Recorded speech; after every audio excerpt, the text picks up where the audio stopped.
Samuel's piercing screech echoed through the nearly empty parking lot of the Green Valley shopping center. The African grey parrot, perched in his golden cage by the window of the pet shop, had always been known for his remarkable ability to mimic sounds. But on this scorching summer day, his talent would prove to be more than just entertainment. Emma, the dedicated pet shop owner, was organizing the new shipment of supplies when she first noticed Samuel's unusual behavior. The parrot had been with her for years, entertaining customers with his impressive repertoire of words and sounds. However, this time was different. His cries weren't his usual playful mimicry. They were persistent, desperate, and eerily similar to a baby's wail. "Samuel, what's gotten into you today?" Emma approached the cage, concerned by his agitation. The parrot hopped from one perch to another, his feathers ruffled, his eyes fixed on something through the window. Emma followed his gaze but saw nothing unusual in the parking lot, just a few cars scattered across the sun-baked asphalt. Samuel continued his distressed crying, now mixing it with words he had learned. "Help! Help!" His voice shifted seamlessly between human speech and the sound of an infant's cry. Emma had never heard him combine sounds this way before. Puzzled and increasingly worried, Emma stepped outside the shop. The heat hit her like a wall. It was one of those days where the air itself seemed to shimmer. The parking lot was quiet, save for Samuel's cries still audible through the shop's door. As she scanned the area, her eyes landed on a silver SUV parked in the far corner. Something about it caught her attention. Maybe it was the way the sun reflected off its windows, or perhaps it was Samuel's cries becoming more frantic as she looked in that direction. Emma began walking toward the vehicle, her heart beginning to race. As she got closer, she noticed something that made her blood run cold, a baby car seat visible through the back window. She rushed to the car, her shoes scraping against the hot asphalt, and peered inside. There, strapped in the car seat, was a baby, red-faced and lethargic in the sweltering heat. The windows were all rolled up, and no one was in sight. Emma's mind raced. She ran back to the shop, grabbed her phone and dialed emergency services.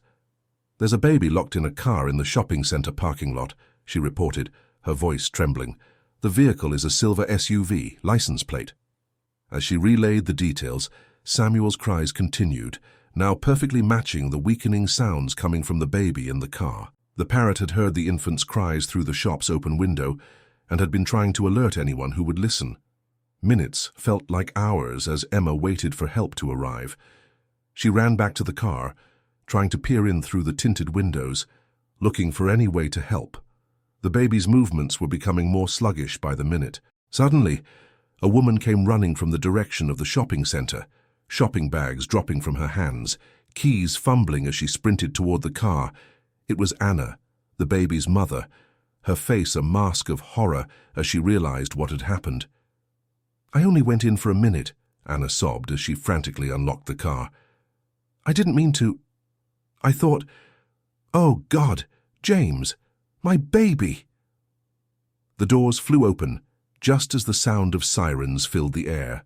Paramedics arrived moments later, rushing to check on the baby.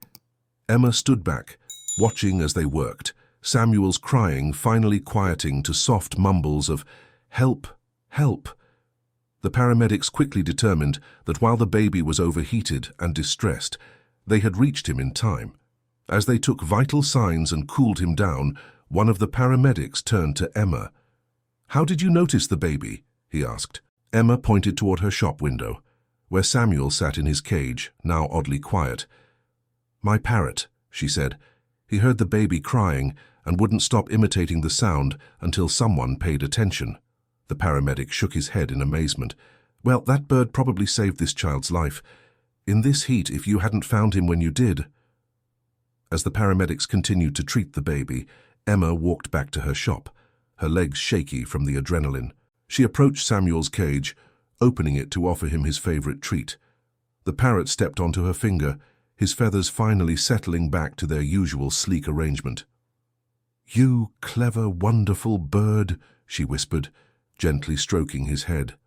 Samuel looked at her with his intelligent eyes and simply said, "Help," one last time, softer now, as if satisfied that his message had finally been heard. Outside, she could see Anna holding her baby. now wrapped in cool, damp cloths, crying tears of relief and shame. The paramedics were still checking the baby's vital signs, but their relaxed posture suggested that the worst had been avoided.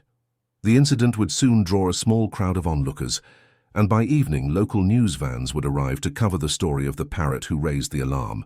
But for now, in the quiet of her shop, Emma simply stood with Samuel, grateful for the remarkable chain of events that had led to this moment. What no one knew yet was that this incident would set in motion a series of events that would change not only Emma's life, but the lives of everyone involved in ways they could never have imagined. Samuel's extraordinary act was just the beginning of a story that would touch hearts and challenge assumptions about the bonds between humans and animals. As Emma watched the paramedics prepare to transport James to the hospital for precautionary monitoring, she noticed Anna looking toward the shop window, her eyes fixed on Samuel. The parrot met her gaze, and in that moment, a connection was formed that would prove to be the foundation of something much larger than a random rescue on a hot summer day. In the days following the incident at the parking lot, Emma's pet shop became the center of unexpected attention. Local news coverage of Samuel's heroic act had drawn crowds of curious visitors, all hoping to catch a glimpse of the remarkable parrot who had saved a baby's life. But Emma noticed that Samuel seemed different since that day, more alert, more attentive to the sounds around him, as if his role in saving young James had awakened something within him. Anna, still shaken by the near-tragic event, found herself drawn back to the pet shop. She would stand outside, baby James secured safely in his stroller, watching Samuel through the window. The guilt of her momentary lapse in judgment weighed heavily on her, manifesting in sleepless nights and constant anxiety about her abilities as a mother.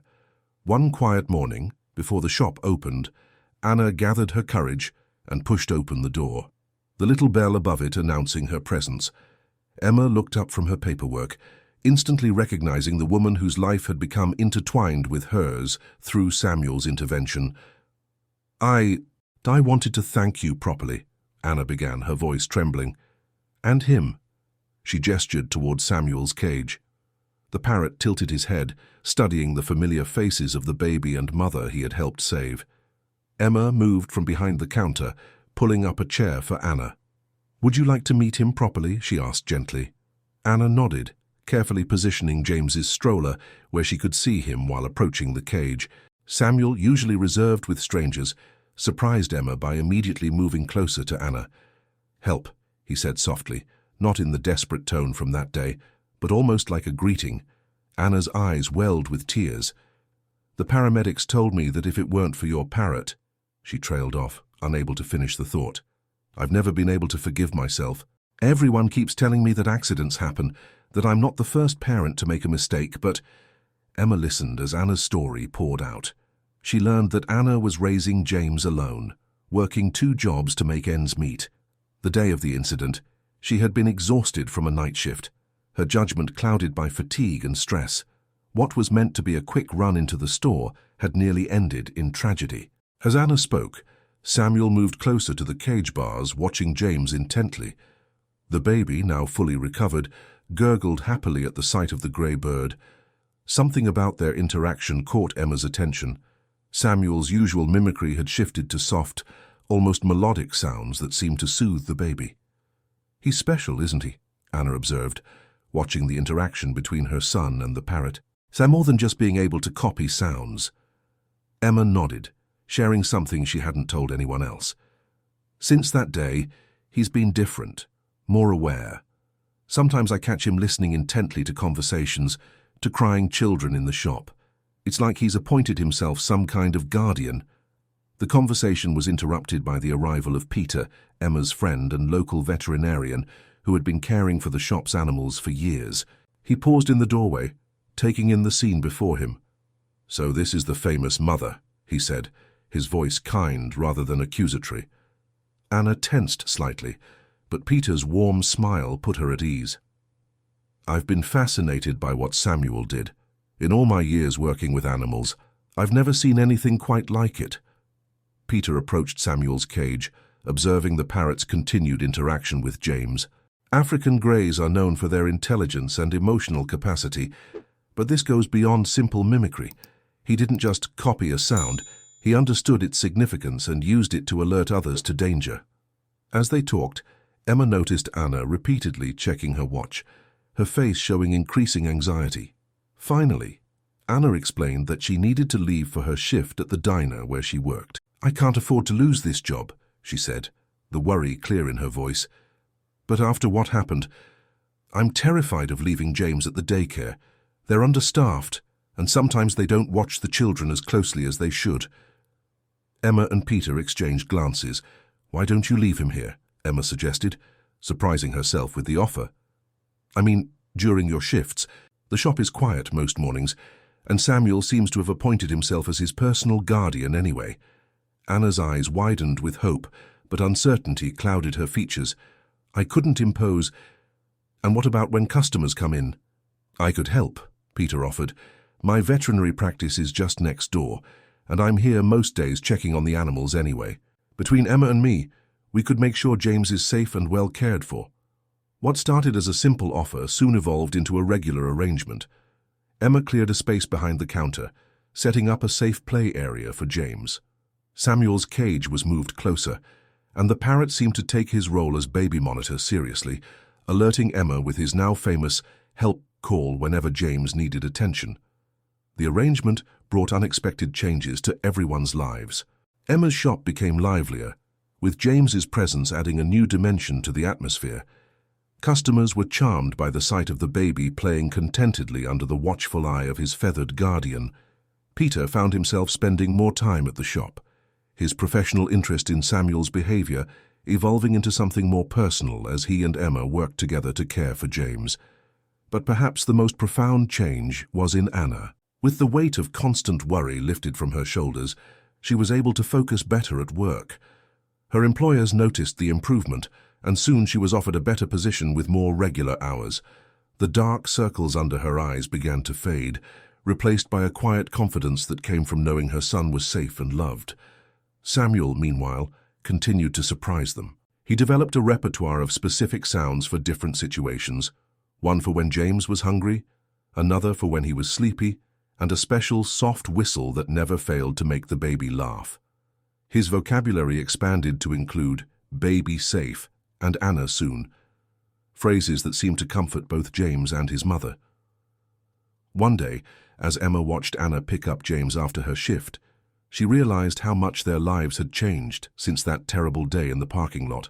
What could have been a tragedy had instead become the foundation of something beautiful, a unique kind of family, bound together by the extraordinary actions of an ordinary pet shop parrot. But life has a way of testing the bonds we forge, and their newfound happiness would soon face challenges none of them could have anticipated. As Emma locked up the shop that evening, she had no way of knowing that Samuel's most important act of heroism was still to come. The first signs of trouble arrived on an unusually cold morning. Emma arrived at the shop to find Peter waiting outside, his face etched with concern. The veterinarian had noticed something wrong with Samuel during his routine check the previous evening. The parrot was quieter than usual, less responsive. "I thought maybe he was just tired," Peter explained as they entered the shop together. "But look at him this morning." Samuel sat hunched in his cage, his feathers puffed up against an invisible chill. When Emma approached, he barely acknowledged her presence, a stark contrast to his usual energetic morning greetings. The sight sent a chill through Emma's spine that had nothing to do with the morning cold. "We need to run some tests," Peter said, already reaching for his medical bag. "African greys can be susceptible to respiratory infections, and with his age..." Emma's heart clenched. She had always avoided thinking about Samuel's age, but she knew he had been mature when she got him from the previous owner. The thought of something being seriously wrong with him was almost unbearable. The morning grew more complicated when Anna arrived with James. The baby, now able to crawl, immediately noticed the subdued atmosphere. He reached toward Samuel's cage, making the cooing sounds that usually elicited a response from his feathered friend. When Samuel remained quiet, James's face scrunched up in confusion. "What's wrong with Samuel?" Anna asked, picking up on the tension in the room. Emma explained the situation while Peter carefully examined the parrot. "I don't like what I'm hearing in his chest," Peter announced after the examination. "He needs medication and close monitoring. Emma, you might want to consider taking him home where it's quieter." The suggestion made practical sense, but Emma hesitated. Samuel had become such an integral part of their daily routine. His presence gave Anna peace of mind, knowing he was watching over James. How would the baby react to his absence? As if reading her thoughts, Anna spoke up. Maybe we could all help. I know you need to take care of Samuel, but James and I could visit. We could take turns checking on him." The offer touched Emma deeply. What had started as a chance encounter in a parking lot had grown into something more, a support system, a family of sorts. But before she could respond, a commotion outside caught their attention. Through the shop window, they could see a crowd gathering. At its center was Nicole, the owner of the adjacent building that housed Peter's veterinary practice. She was speaking animatedly to a group of people, gesturing toward both businesses.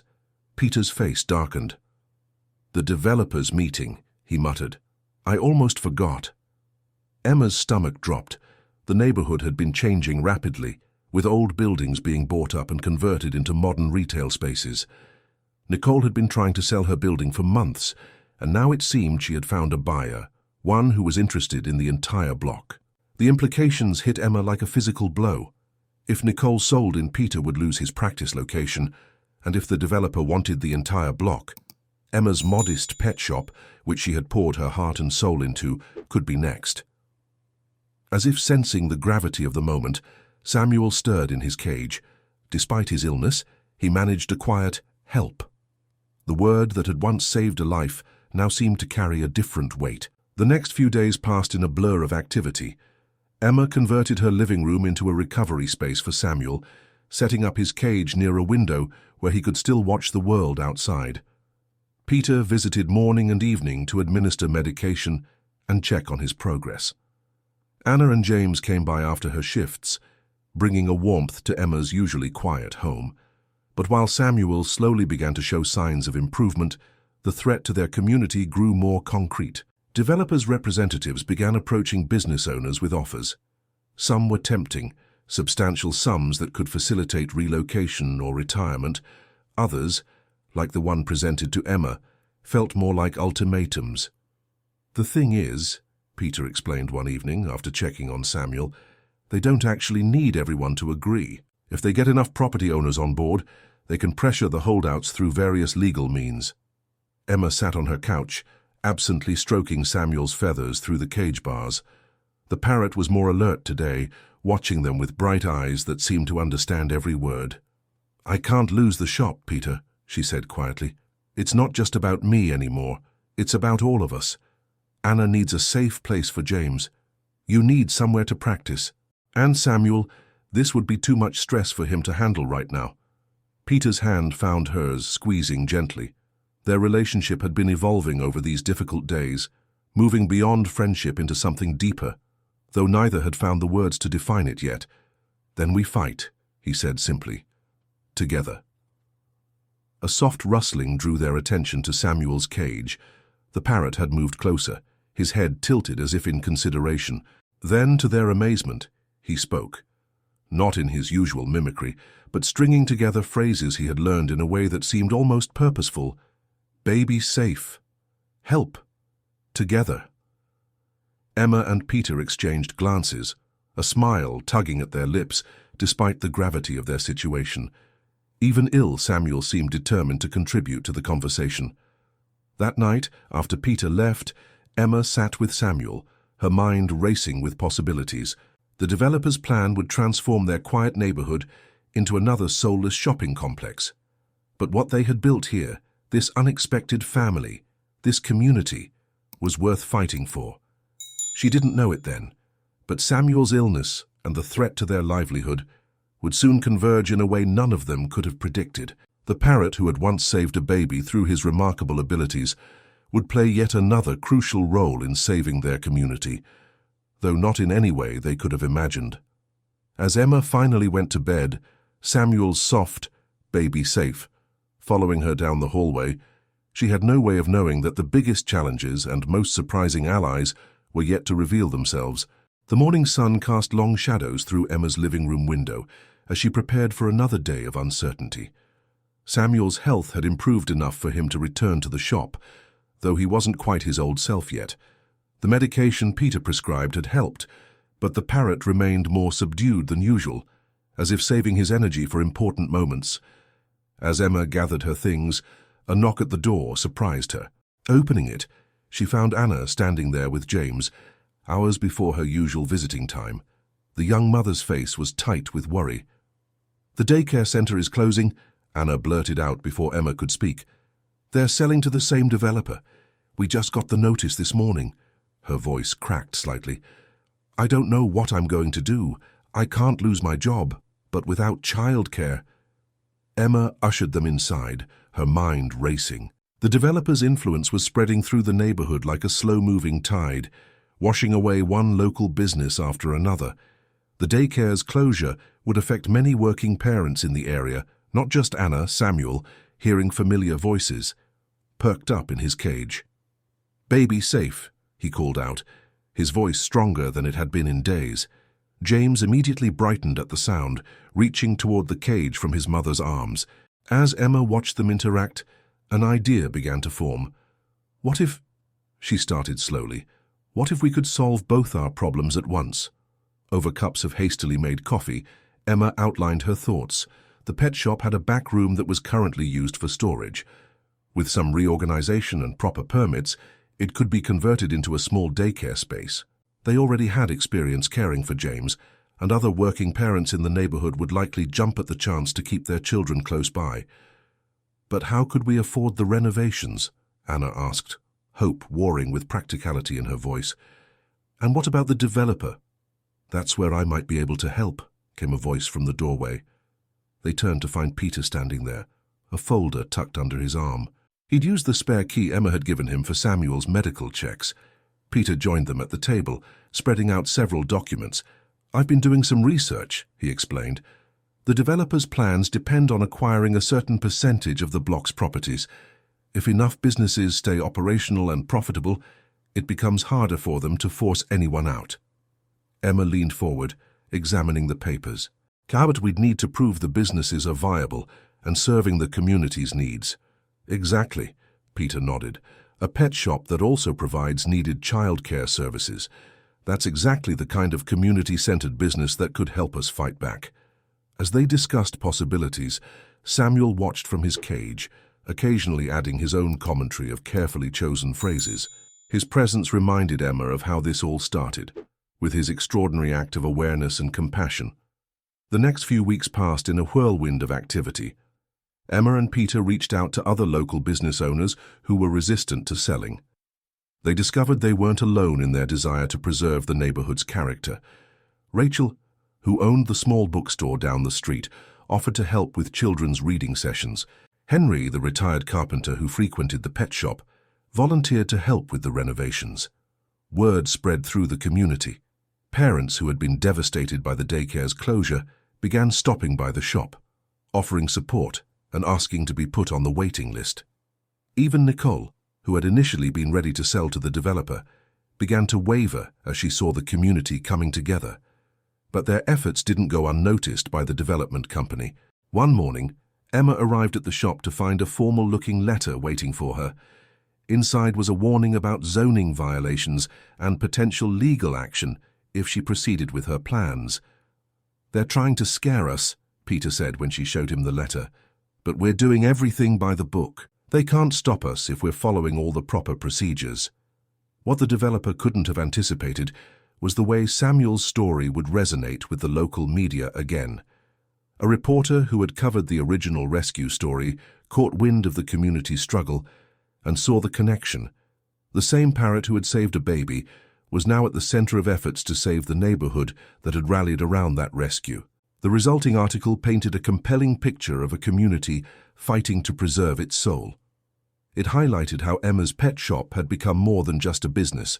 It was a place where neighbors looked out for each other, where a parrot could become a guardian, and where a single act of heroism had sparked a chain reaction of compassion and connection. As public interest grew, the developer's aggressive tactics began to backfire. Their threatening letters and legal maneuvers looked especially harsh when contrasted with the positive changes happening in the neighborhood. More business owners began to resist selling, inspired by the pet shop's example. Through it all, Samuel continued to recover his strength. His voice grew stronger, his personality re-emerged, and his bond with James seemed to deepen. The baby, now taking his first wobbly steps, would toddle to the parrot's cage first thing every morning, earning a gentle "baby safe" from his feathered friend. But just as things seemed to be turning in their favor, Emma noticed something troubling. Samuel's improvement had plateaued, and some days he seemed to struggle more than others. Peter assured her that this was normal for a bird his age, but she could see the concern in his eyes during examinations. One evening, after the shop had closed and the last of the renovation work was done for the day, Emma sat alone with Samuel. The parrot watched her with his intelligent eyes as she voiced her fears. "We need you to stay strong, Samuel," she whispered. "We're not done fighting yet." Samuel tilted his head, considering her words. Then, in a voice that carried all the determination she felt, he said, "Together, help, stay." Emma smiled through her tears, reaching through the cage bars to stroke his feathers. Yes, they would face whatever came next together. But she couldn't shake the feeling that their biggest challenge was still to come, one that would test not just their determination to save the neighborhood, but their bond as a family. As night fell over the quiet shop, Emma didn't notice the shadow that passed by the window, or the figure that paused to make notes while observing the renovation progress. The developer had one more card to play, one that would force Emma to make an impossible choice between saving her business and saving something far more precious. The renovation of the pet shop's back room was nearly complete when Emma received the phone call that would change everything. The developer's representative spoke in measured tones, asking for a meeting to discuss what he called a mutually beneficial resolution. Emma agreed, if only to understand what they were planning. That afternoon, in the newly renovated space that would soon welcome children, Emma sat across from Oliver Reed, the developer's smooth-talking representative. Samuel watched from his cage nearby, unusually quiet but alert. "Miss Watson," Oliver began, sliding a folder across the table, "we've been impressed by your innovative approach to business adaptation." He gestured around the room. "This renovation shows initiative. That's why we'd like to offer you something special." Emma opened the folder and felt her breath catch. Inside was a proposal for a much larger space in the developer's new complex, complete with state-of-the-art facilities for both the pet shop and childcare center. The offered lease terms were surprisingly generous.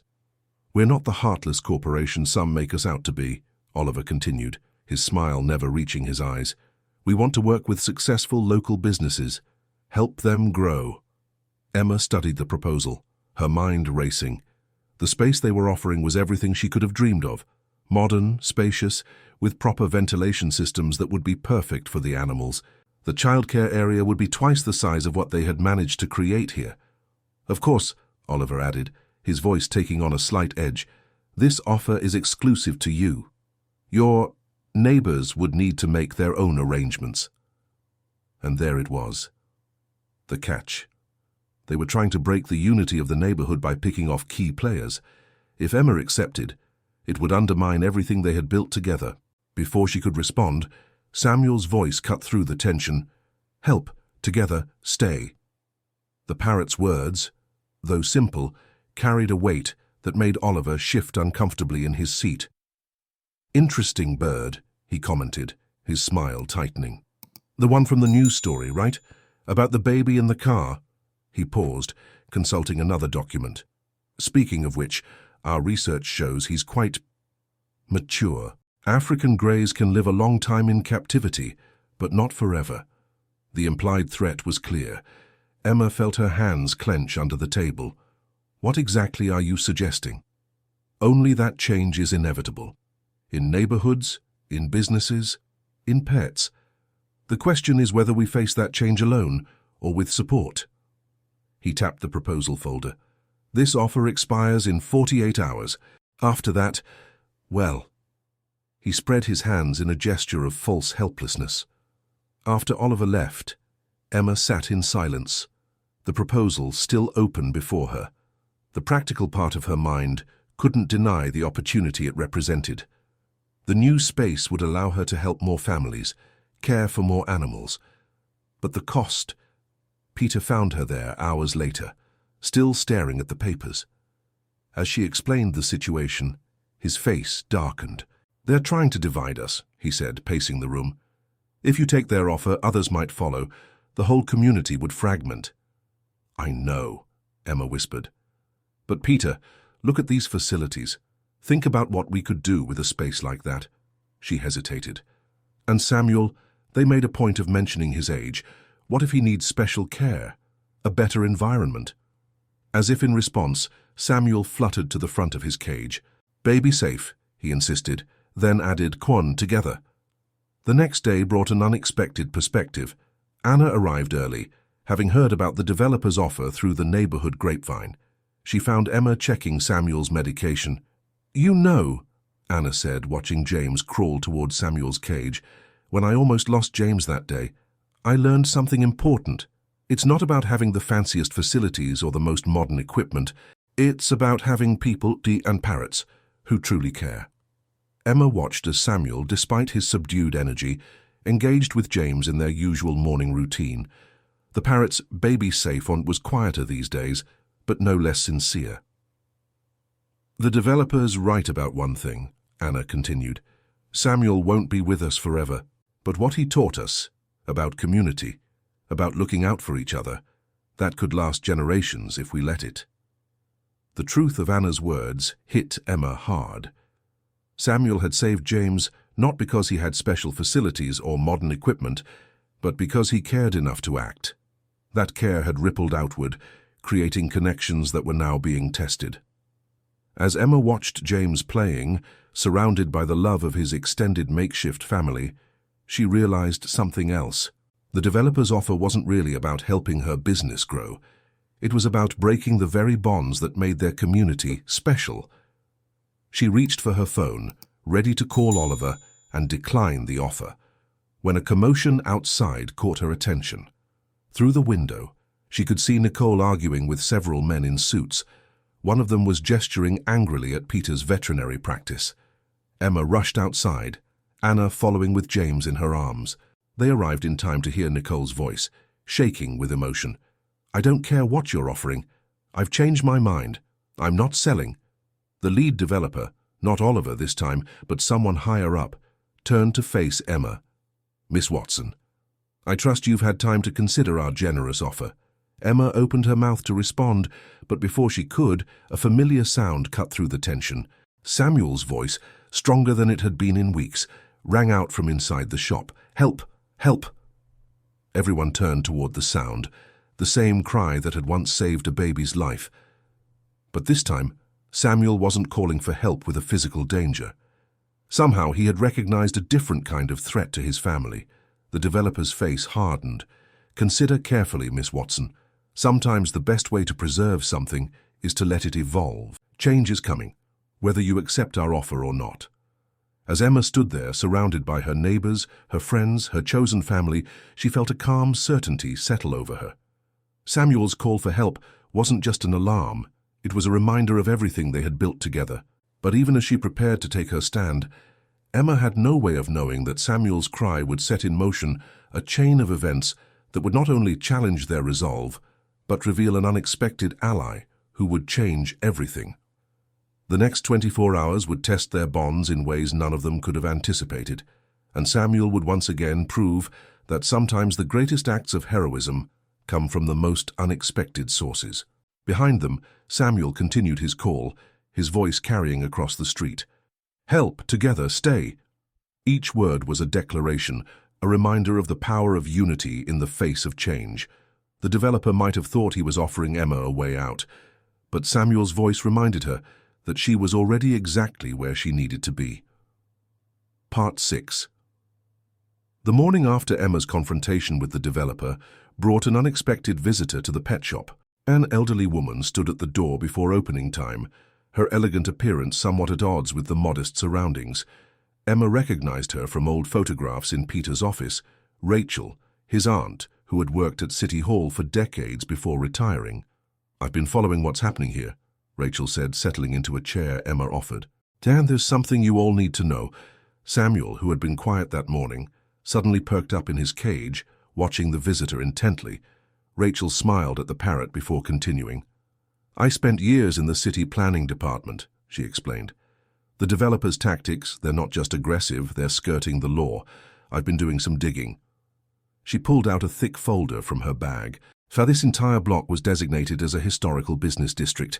Any major developments require special permits and community approval. Emma's heart raced as she examined the documents Rachel provided. "They never mentioned this in any of their proposals." "Of course not," Rachel replied. "They've been trying to push this through quietly, hoping no one would notice. But there's more." She leaned forward, lowering her voice.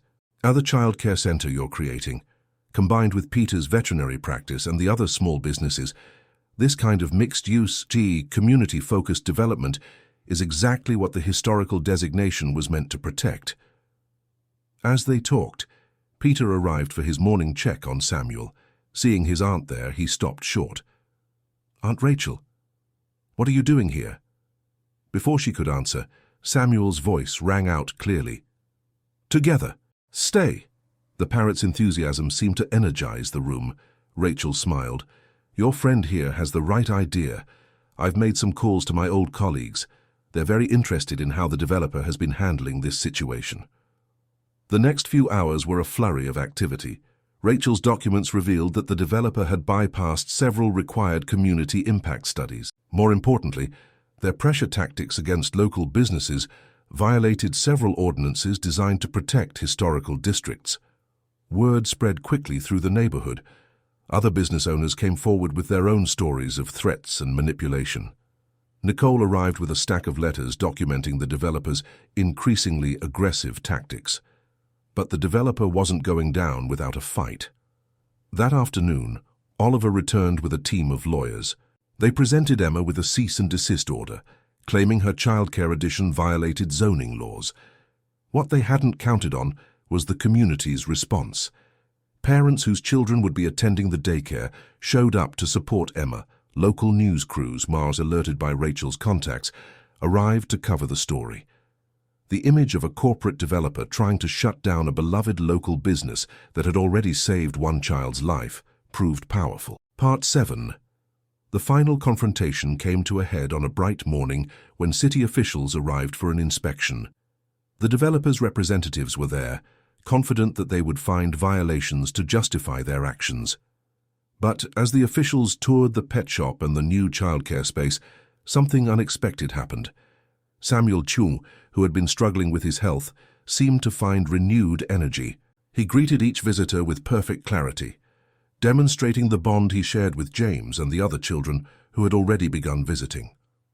The parrot's interactions with the children, his obvious awareness and protective nature, became a living demonstration of what the community was fighting to preserve. This wasn't just about buildings and businesses, it was about the connections that made a neighborhood special. The inspection team's report was unequivocal. Not only was Emma's business in compliance with all regulations, but it exemplified the kind of community-focused development the historical district designation was meant to encourage.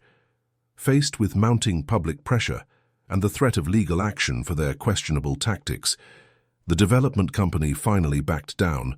They issued a statement announcing they would reassess their plans to better align with community values. The victory celebration brought the entire neighborhood together. The pet shop was filled with well-wishers, children playing under Samuel's watchful eye, and a sense of relief that their community would remain intact. But the day held one more surprise. Rachel, who had become a regular visitor, arrived with news that would secure their future. She had helped draft a proposal, already approved by the city council, to establish a community development board for the neighborhood. Emma, Peter, and other local business owners would have a direct say in future development plans. As the celebration continued, Emma found a quiet moment with Samuel.